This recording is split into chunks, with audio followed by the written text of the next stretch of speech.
both NATO allies, Russia, China, and all other major powers in the world, they really understand, and that's the big breakthrough with the Paris Accord, is that they really understand that climate change, global warming, is an existential threat to all of us. And therefore, despite all our differences, despite disagreements, and sometimes also conflict on other areas, we need to work together.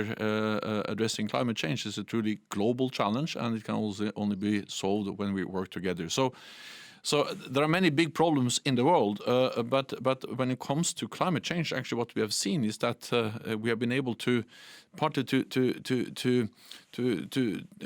prevent them from standing to destroying our ability to work together addressing climate change. And for me, the biggest demonstration of that is the Paris Agreement. So I'm quite optimistic when it comes to our ability to overcome other differences, and at the same time, but working together on addressing climate change. Jens Stoltenberg is the first Norwegian to become Secretary General of the North Atlantic Treaty Organization, NATO.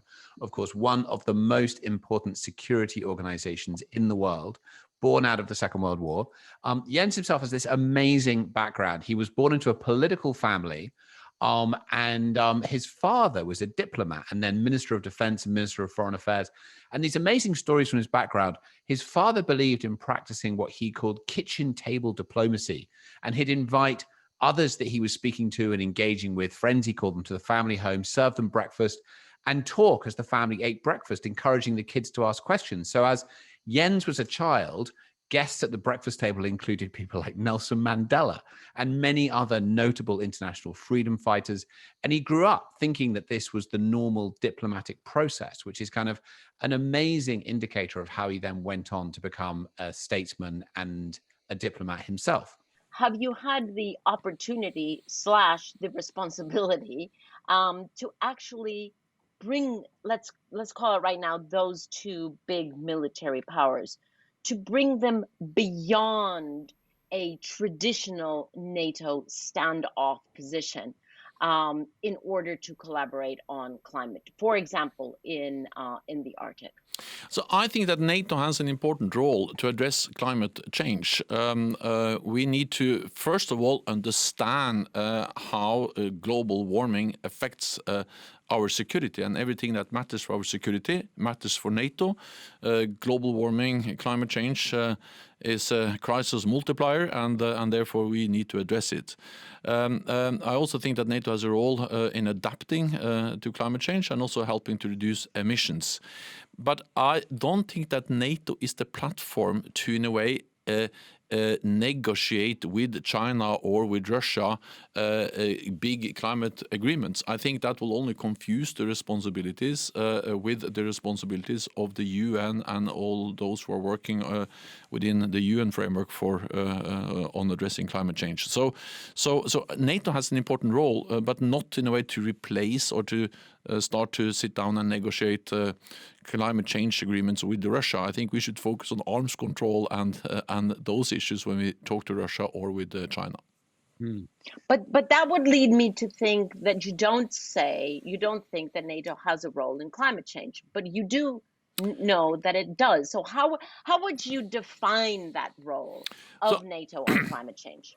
I strongly believe that we have a role to play in three ways. First, to set the gold standard when it comes to understanding the consequences of climate change on our security. More extreme weather, more droughts, flooding, heat waves, all of that will affect our security, partly because it will force people to move, migration, and it's obvious that that affects our security. It will fuel conflicts many places in the world. So just understand that connection, the relationship between climate change and security. NATO should really be the institution that is able to analyze, assess that relationship. So that's one thing. And actually we've started to do that also to implement some tools to better understand. Second, we have to adapt. Because to be effective in delivering deterrence and defense, which is our core and main responsibility, we need to make sure that our soldiers can operate in extreme weather conditions. We have, for instance, a NATO training mission in Iraq helping to fight Daesh or ISIS. Last year, there were several weeks with more than 40 degrees Celsius, extreme heat. And NATO forces have to be able to fight, to train, to operate in these extreme weather conditions, meaning it will impact our exercises, our equipment. We need planes, trucks, all other equipment to be able to function under extreme weather conditions. More rain, windy, wetter weather. We need to be able to operate. So that's adaptation of NATO. And the third thing is that we have a responsibility to contribute to reductions of emissions. Back in Kyoto, I was in Kyoto back in 1997, I remember we exempted military from any national reporting on emissions. It was not part of the Kyoto Agreement. It was explicitly exempted from the agreement. Now, that was not the case in Paris, but we have a long way to go to make sure that our militaries are contributing to reduction in emissions. If you look at battle tanks or battleships and so on, they can be very impressive, but they're not very green, at least not normally. So they are not constructed to be emitting as little as possible. They are there to protect us. So we need to reconcile the need for green and effective military equipment and thereby reducing emissions, but also increasing the resilience of our military operations. My real question was one looking ahead. When you look ahead to 2030, to 2040, to 2050, and you think of NATO as a model for global collaboration, strong defense that needs strong societies, what do you see, what do you fear, and what do you hope for? Also, overall, I hope that we will be able to have a technological breakthrough in developing technologies which are environmentally friendly and which are helping us to reduce the emissions of greenhouse gases. And I'm quite optimistic because I feel that things have started to change and we have seen how technology has helped us so many times before. And I think that will also be the case when it comes to global warming. I say that also because I know that technology will be the way that we can also make sure that we're able to reduce emissions from our armed forces.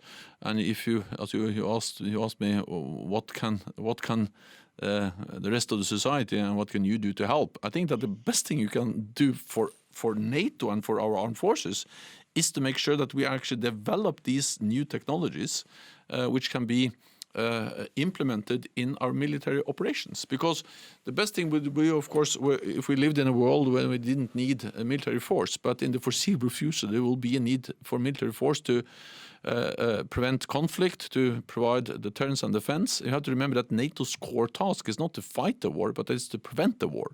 And we do that by having a credible deterrence and defense. And we still have terrorist organizations like ISIS. I think it was broad agreement internationally that there was a need to go into Syria and Iraq and to fight Daesh or ISIS. And we have to be prepared for similar operations also in the future. So there is a need for military capabilities, but they should be green. And then we need the civilian society to help us to develop these new green technologies, which can then be applied also for our armed forces. We often say that prevention is better than intervention, meaning that, of course, the best thing would be to prevent crisis and conflict. And that's also the reason why I strongly believe that we should all do our part in reducing emissions, because since climate change is such a crisis multiplier, if we can reduce climate change, if we can reduce emissions, we're also preventing a conflict where we are forced to use the military force.